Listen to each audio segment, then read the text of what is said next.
Olá, pessoal, voltamos aí com o nosso podcast Papo Legal. Vou dizer aí, Everton Cavazana, o papo com o Lindson foi tão legal que a gente vai fazer um outro episódio com ele, aproveitar essa enciclopédia ambulante que é o Lindson e a presença dele aqui. Eu sei que o tempo é escasso, mas ele nos honrou com essa companhia aqui hoje. Então a gente vai esticar um pouquinho essa corda hoje para a gente falar sobre a carreira do Ministério Público. Acho que o Lindson ele tem uma autoridade não só como professor, como integrante do Ministério Público, uma pessoa que tem uma visão muito humana da instituição e que, portanto, eu acho que tem muito a agregar para os nossos alunos com essa visão sobre o Ministério Público. Então, obrigado, Lindson, novamente pela paciência e por nos prestigiar com as suas palavras aí. O Ministério Público em si, quando a gente pergunta em sala de aula, é sempre uma carreira ao qual se almeja, né? Os alunos, eles sempre se colocam nessa situação, não, eu tenho interesse, né, o concurso. E claro, nós como profissionais do direito, a gente observa, né, a atuação, né, o que é a carreira em si. E muitas vezes os nossos alunos não sabem. E essa é a grande oportunidade. Os alunos entenderem o que de fato é a carreira. O que tem de bom, o que tem de ruim, né? Quais são os percalços dela. E acho que o Lindson consegue nos passar todas essas missões, né, do Ministério Público. Isso aí, Lindson. Fala aí. Você começou no Ministério Público atuando... Foi ontem. Faz tempo, né? Foi 1992. E foi trabalhar em que área? Porque o Ministério Público é dividido, mas cada uma vai a sua função. O que você pegou? Até eu chegar em Araçatuba, era clínica geral, né? Porque as iniciais, as intermediárias naquela época, nós fazíamos de tudo um pouco. Até um encravado a gente brinca que tirava, né? E era um outro Ministério Público, era um outro mundo. Eu sou do Ministério Público da máquina de escrever. Sim. Eu sou de um Ministério Público romântico ainda, do começo, em que você tinha que morar na comarca. Eu morei em Junqueirópolis, eu morei em Tupi Paulista, e que, é sério, eu tenho recordações de no fim da tarde, e os velhinhos que moravam perto da minha casa, e conversar, e trocar ideia da aposentadoria deles, coisa que eu não entendo até hoje, de aposentadoria que previdenciário eu não sei. Pô, legal. Mas eu tenho uma ideia de falar assim, Ministério Público, vou falar por mim, durante um tempo eu falava que MP era a minha paixão, mas eu falo que o MP é o amor da minha vida. A gente tem várias histórias para você chegar no fim de um caminho. E a minha história com o Ministério Público começou aos 14 anos. E quando as pessoas me perguntam, eu falo, desde quando que você sabia que você queria fazer concurso para promotor? Eu falei, desde os meus 14 anos. Hã? Desde os 14 anos. Por quê? Desde quando eu cortei esse dedo aqui, aí eu fiquei ruim, não dava mais para tocar violão, eu vi que não dava para ser compositor, aí eu falei, vamos pro plano outro da minha vida, o plano B, ou não? Mas eu sempre, porque eu tive o meu avô materno, que Deus me colocou como um anjo da guarda, que era uma pessoa que saía de Alfredo Marcondes, eu sou de Presidente Prudente, e até Presidente Prudente, parte em carroça, parte em carona para assistir júri. E ele sempre me contava as histórias de júri. Meu avô, se chegasse um advogado, se chegasse um promotor, mas ele tinha um fascínio pela figura de alguém que trabalhasse na área jurídica. O juiz, ele falava que era a lei. E meu avô, de uma forma ou de outra, matéria do Paulo, ele me ensinou que fazer direito era interpretar a lei para o bem. Sim. Sabe, ele via que aquelas pessoas que atuavam no direito eram pessoas que vinham ajudar a colocar as coisas no lugar, mas como a última palavra, como uma palavra sensata. E com tudo isso que foi acontecendo, quando eu defini, eu vou ser promotor de justiça, eu sempre fui muito racional. Eu falei, se a pessoa quer ser promotor de justiça, ele vai lidar basicamente com crime. Então, o melhor estágio que ele pode fazer, prévio, é ser escrivão de polícia na época. Sim. Porque na época ainda não tinha essa gama de atuações que nós temos nas outras promotorias. E aí eu prestei o concurso para escrivão de polícia. Como para fisioterapia desse dedo que eu tinha cortado o tendão, que eu cortei o tendão, eu tinha feito 3 cursos de datilografia, além da minha faculdade, eu tenho 3 cursos de datilografia da Hamilton. Tem aluno aí que nem sabe o que é isso, mas Eu fiz curso de datilografia. E eu peguei e fui fazer a prova do concurso de escrivão. A prova lá, eu datilografei 3 vezes. Então, passei, beleza. E foi onde eu aprendi a ser gente, na polícia. Numa cidade como Prudente, você via de tudo. Eu presenciei de tudo. E vivenciei de tudo. Como escrivão. Como escrivão de polícia. Aí depois você continuou. Durante a faculdade, desde o 2º ano, eu já estudava para o concurso do Ministério Público. Aí eu mostro o meu histórico de notas. Por quê? O que eu fazia? Eu tinha certeza que eu queria aquilo. Eu queria ser promotor de justiça. Eu pegava o Diário Oficial, quando saiu o edital do concurso, tirava xerox, ampliava e ia estudando as matérias do concurso. Ponto a ponto. Ponto a ponto. Ponto a ponto. Então, até o 1º e 2º ano, minhas notas eram top. A partir de então, era para o gasto. Sim. Porque eu sabia que eu tinha que concluir o curso, mas eu queria concluir o curso e ser aprovado rapidamente. E aí eu prestei o primeiro concurso com certidão de colação de grau. O que aconteceu? Eu sofri um acidente de trânsito no meio desse concurso e eu não consegui ir até o final. No 2º concurso, eu fui aprovado. Não sou melhor do que ninguém, pior do que ninguém. Eu sempre tive foco, que eu acho que é o que o aluno tem que ter. Definir um objetivo e estabelecer o foco. Aí, quando você ingressa com 23 anos, é uma terrível situação para você. Hoje eu falo. O Emir agora e o Eli foram aprovados, são ex-alunos aqui da casa, eles já entraram mais maduros na carreira. Você ingressa com 23 anos, as pessoas falam, doutor, você olha para o lado para ver quem é. E a carreira, ela é fascinante, porque você é útil. Sim. Você é útil. E pode ser útil, desde que você se dispa de todos os seus orgulhos, de todas as suas vaidades. Você é mais um para tentar contribuir para fazer a justiça. Você tem que saber que ali não é uma batalha. Você tem que saber que nenhum processo você tem adversários. Você tem parte aqui, parte ali. Eu sou tão parte quanto é parte o advogado. Só tem uma parte que tem uma posição diversa da minha, que é o juiz, porque ele tem que julgar. Sim. Mas eu não sou melhor do que o advogado. E eu não tenho que brigar com o juiz porque o juiz não deferiu aquilo que eu pedi. Para isso existe recurso. Então, e a carreira do Ministério Público, ela te dá várias possibilidades, hoje muito mais ainda. Porque eu acho que o grande pulo qualitativo nosso, hoje, é estar discutindo política de segurança pública. Porque não adianta só a gente oferecer denúncia, a gente conseguir condenações, manter condenações, mandar uma pessoa para o sistema prisional, aí ele é preso novamente, aí audiência de custódia. E o que a gente está fazendo para transformar a vida ou para melhorar a vida de quem paga o meu salário? Promover justiça, né? Promover justiça, exatamente. Agora, o que seria promover justiça? Aí a gente cai sempre, porque sempre quando um aluno, ou um estagiário, ou me pergunta, qualquer pessoa me pergunta, por que tem que estudar aquelas coisas de justiça distributiva, aquelas... Gente, aquilo é básico. Você tem que ter isso na sua cabeça, mas como um mecanismo. Sim. Porque vai chegar uma hora, para você como promotor, para você como advogado, para você como juiz, que você vai ter que pegar e falar assim, a lei está aqui,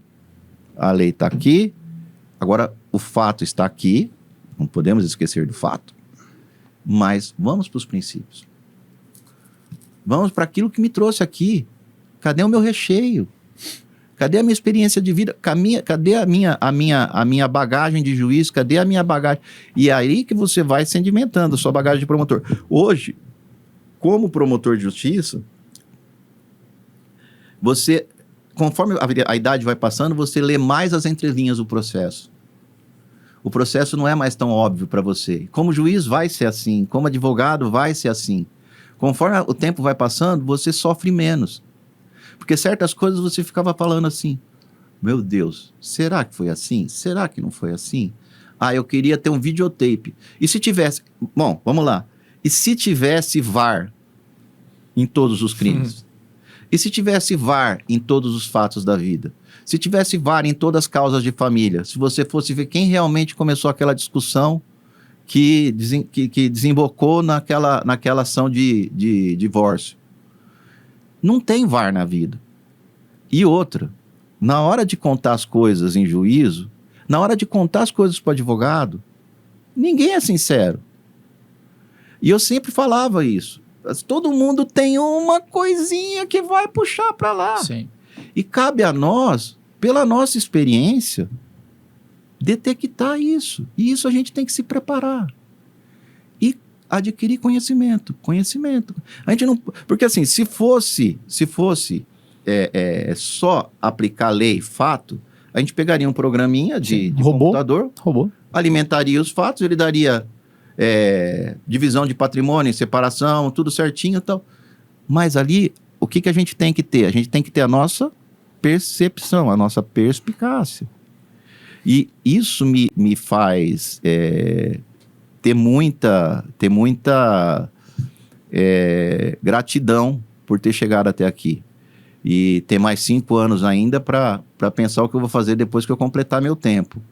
Mas, dentro do Ministério Público, depois da Clínica Geral, eu cheguei aqui em Araçatuba e fui trabalhar com infância e juventude. Que foi... Vocês entrevistaram a Flávia aqui. Eu sempre falo para ela, como que você ainda consegue continuar na infância? É pesado, né? Tendo 2 filhos. E eu confesso que na infância foi o lugar onde que eu mais chorei para dentro. Que você se sentia totalmente...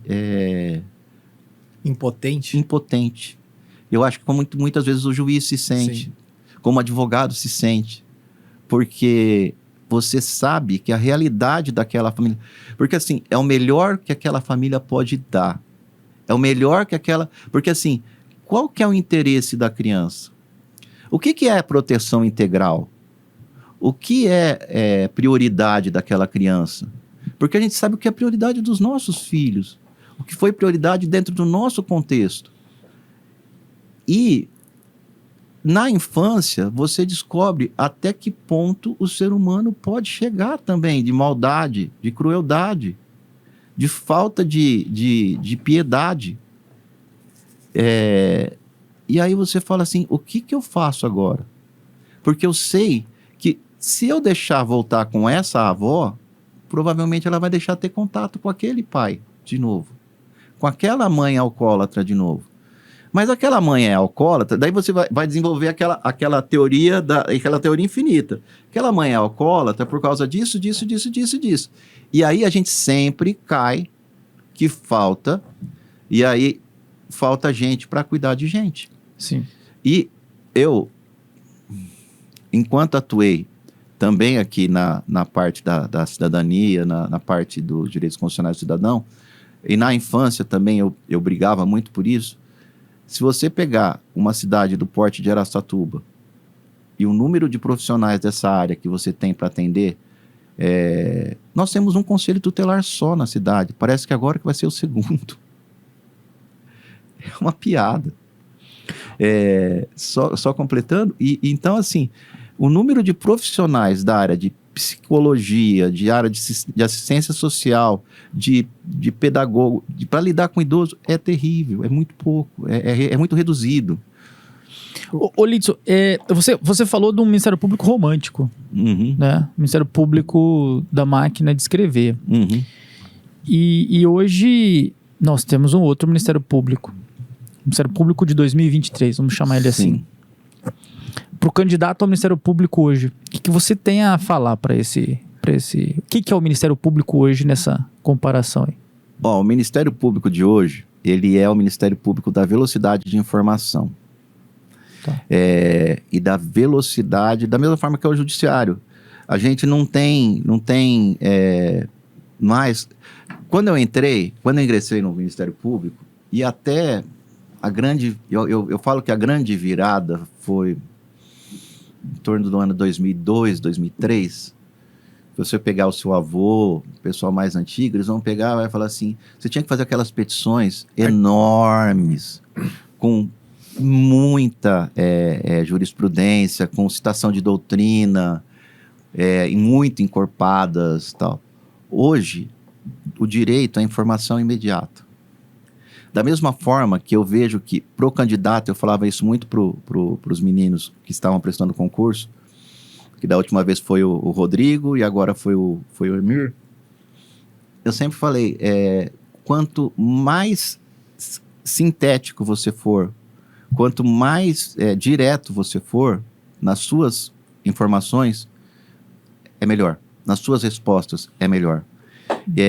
Então, o aluno tem que saber para ingressar no concurso. Ele tem que estar preparado, mas ele já mudou, eu acho que da época de vocês hoje, um aluno para ser aprovado na magistratura e para ser aprovado no Ministério Público. É outro perfil. Hoje é um outro perfil de prova.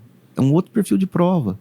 O que se quer, eu vejo até no que eles comentaram de prova oral. O que você espera do aluno é um aluno que tenha a capacidade de versatilidade em lidar com temas diferentes e se sair de algumas situações que são aquelas escorregadas que o pessoal coloca numa prova oral, mas que a pessoa saiba se virar.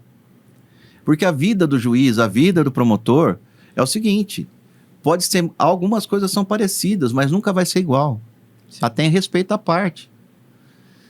Você pode pegar 10 processos. São iguais. Não são. Porque aquele processo, eu falo isso para estagiário, eles cansam. Processo é um negócio recheado de gente. Quando era processo físico, eu falava, tem vermelho, tem cor-de-rosa, tem amarelo, tem a cor que você quiser. Agora, que são todos digitais, eu falo, o processo, ele é recheado de gente. Pode estar nessa tela, na página 1, na página 2, na página 3. Mas abra e trate com carinho o processo.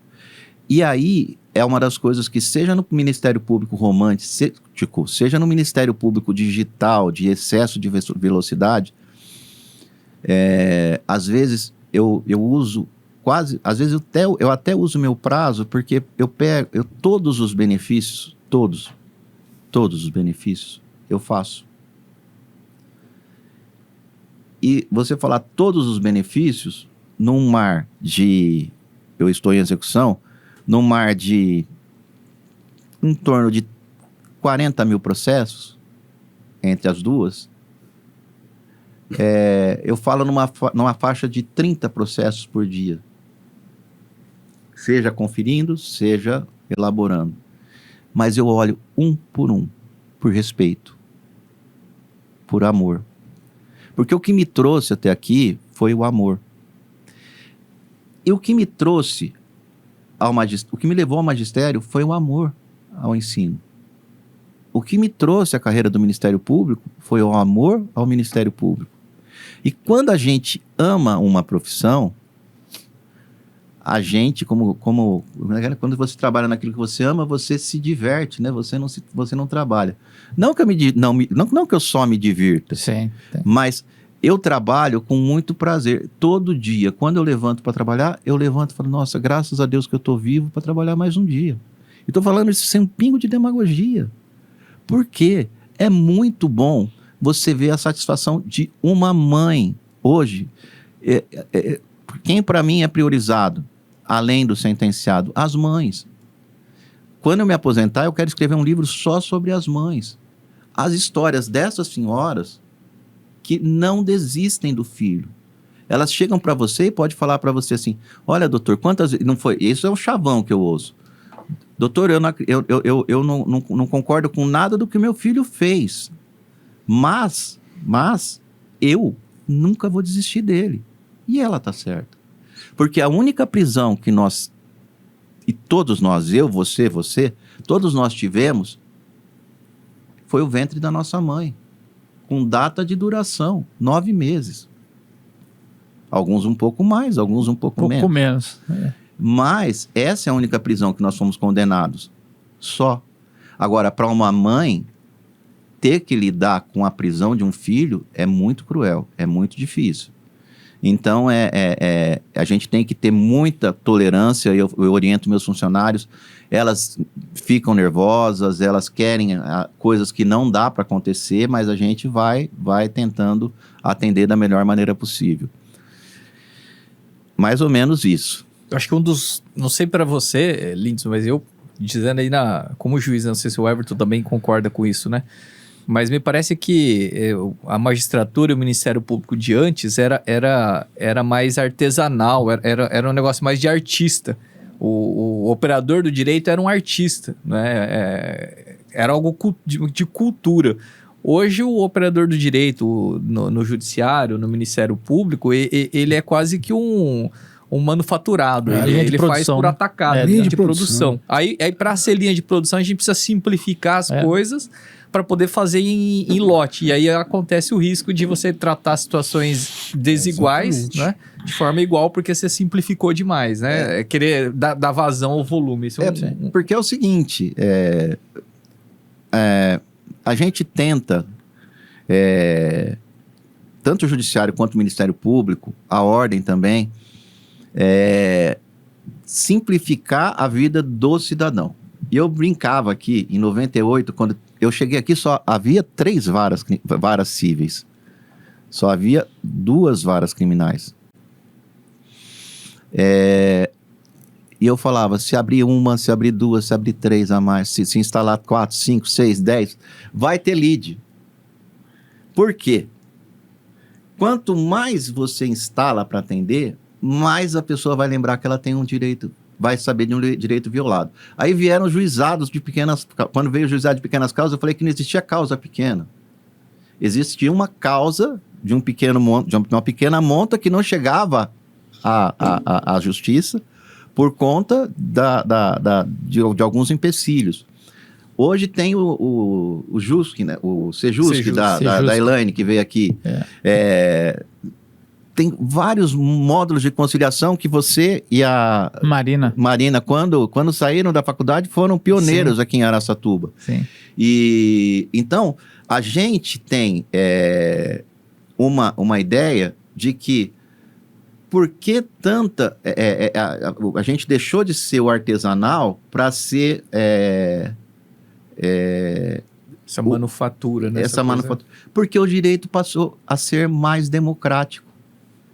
Porque você não tem que empompar tanto o direito. Hoje vai chegar uma hora em que nós vamos ter causas de monta para resolver de uma forma muito mais curada, mas determinados litígios a gente vai resolver de uma forma mais simplificada. Na delegacia, é bom ser quando a gente é do século passado, na delegacia, eu não sei se alguma que ainda existe para papel histórico, existia um livro de pequenas queixas. Eu juro por Deus. E o livro era parecido do Mago Merlin, desse tamanho. Como eu tinha letra bonita, eles me mandavam sempre para esse livro de pequenas queixas. Tinha o queixoso, o querelado, e eles não colocavam querelante, era queixoso. Queixoso era quem apresentava a queixa. E aí, um breve histórico. O breve histórico me ferrava, porque eu tinha que escrever aquilo ali, tipo, num quadradinho, em 10 linhas. E solução. A solução era sempre boa. As partes foram advertidas para não se comportarem mais da mesma maneira. Mas era assim, brigou vizinha com vizinha, foi lá, cortou o varal da outra, caiu a roupa no chão, sujou tudo na terra e tal. Então, ao invés de você fazer um boletim de ocorrência, de instaurar um inquérito policial, Onde que está isso hoje? No NESC, acho que é NESC, não, né? Não é NESC, é Necrim. Necrim. Paulo Cacciatore. Dr. Paulo. Então, as coisas foram evoluindo, mas você tem que dar uma resposta para o cidadão, para que aquilo não evolua para um crime. Sim. E o Ministério Público, hoje, ele se faz presente em muitas ações preventivas. O Ministério Público do terceiro milênio, essa meninada que está entrando aí, eles têm uma linguagem mais direta com o jovem. Então, eles conseguem falar da identidade de gênero, de educação na linguagem deles, que para mim já é uma dificuldade. Sim. Então, esse tipo de evolução das carreiras, tanto do Judiciário quanto do Ministério Público, nós vamos ser do Senado romano. Assim, a gente vai ser os velhos conselheiros. E eu acho que tem que ser assim, a carreira tem que rejuvenescer, Sim. a carreira tem que Evoluir, né? evoluir. É uma evolução. E tem que ser, quanto mais democrática a carreira for, quanto mais aberta ela for, mais ela vai ser produtiva, mais ela vai cumprir o papel para que ela se presta. Sim. E mais a sociedade vai se sentir representada. Sim, né? Porque claro, você tem claro. tantos segmentos ali, né? Muito bacana aí. Isso aí. Ô Lindson, assim, fazendo quantos anos você falou? 92? 92. 31 vai fazer em 31 junho. anos de Ministério Público, fazendo um balanço dos prós e contras aí. Se tivesse um aluno do primeiro ano do direito aí perguntando para você, ô Lindson, vale a pena ser promotor? E por quê? O que você falaria para ele ou para ela? Olha, vale a pena. Por vários fatores. É uma profissão que você vai ter, hoje ainda mais, várias áreas de atuação para você se encontrar. Várias. No começo, numa inicial, numa intermediária, você vai ter que fazer, basicamente, mas mesmo assim, você tem um apoio tremendo, da mesma forma que tem na magistratura, nós temos os centros de apoio, você nunca vai estar sozinho, mas você vai ter, dentro de todas as áreas de atuação que nós temos, uma área para se encontrar e se especializar. Seja na criminal, seja na área de família, seja na área de patrimônio público, seja na área do consumidor, você pode planificar sua carreira e não tem... existe uma coisa que a gente tem que deixar bem claro para as pessoas. Não existe bônus sem ônus. Não existe nenhum prêmio sem que você faça por onde chegar até esse prêmio. Então, se a pessoa, por exemplo, eu quero ser promotor do consumidor, eu quero ser promotor do patrimônio público, eu quero ser promotor do meio ambiente. Ok, filho, mas você vai ter que percorrer um caminho para chegar até lá.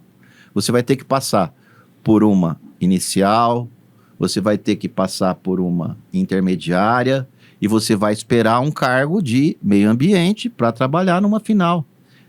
Enquanto isso, você vai fazer pós, você vai fazer mestrado, você vai se preparar para isso. Você tem como, hoje, no plano de carreira, você tem como se preparar para aquilo que você delimitar como seu final de carreira. Sim.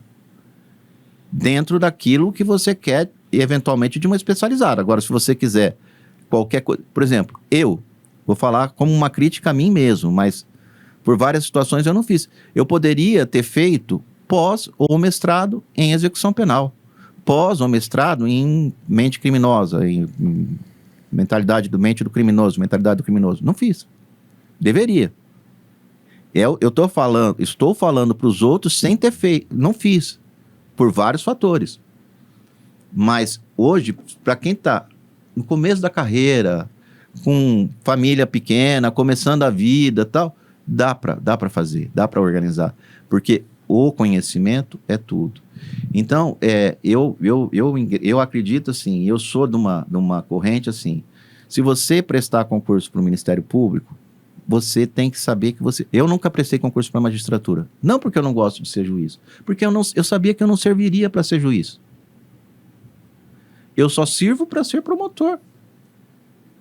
Nem hoje, depois de 31 anos na lide jurídica, eu não me sentiria à vontade para decidir.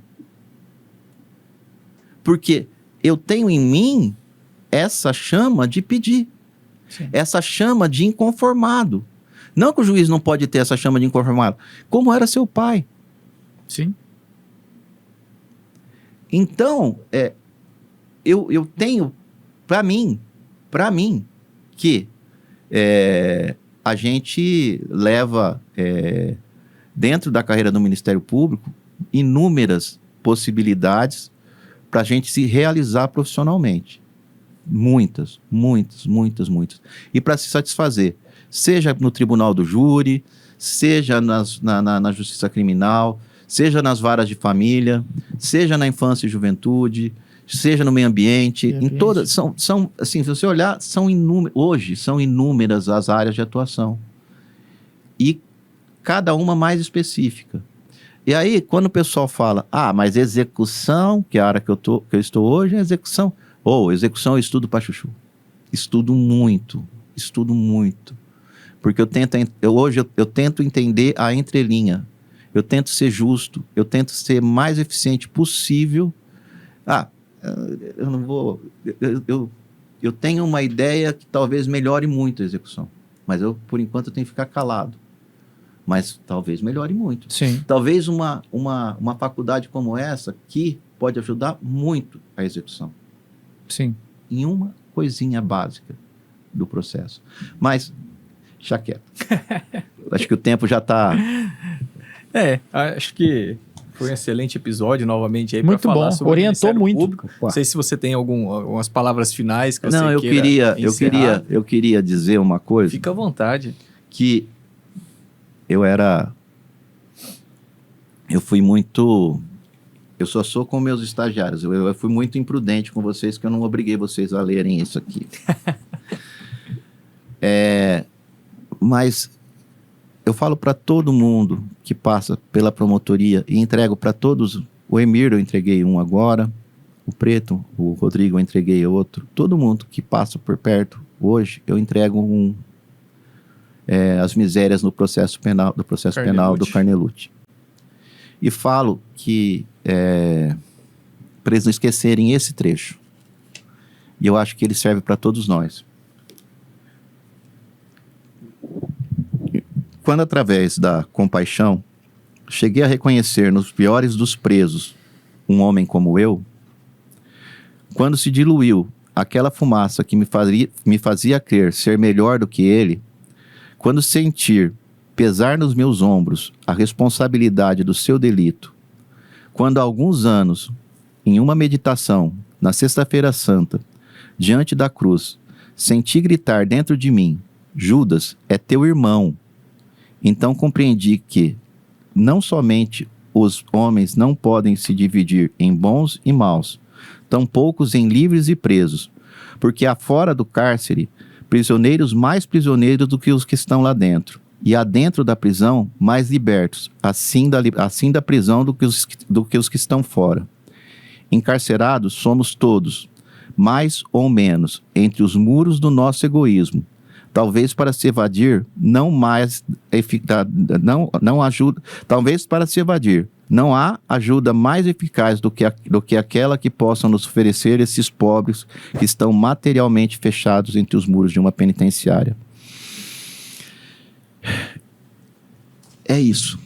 A gente tem que se despedir do egoísmo, a gente tem que se ver no outro, fazer a empatia, e a gente vai, assim agindo, conseguir ser um profissional, como o pessoal falava, um agente do direito, um ator do direito. Todos nós somos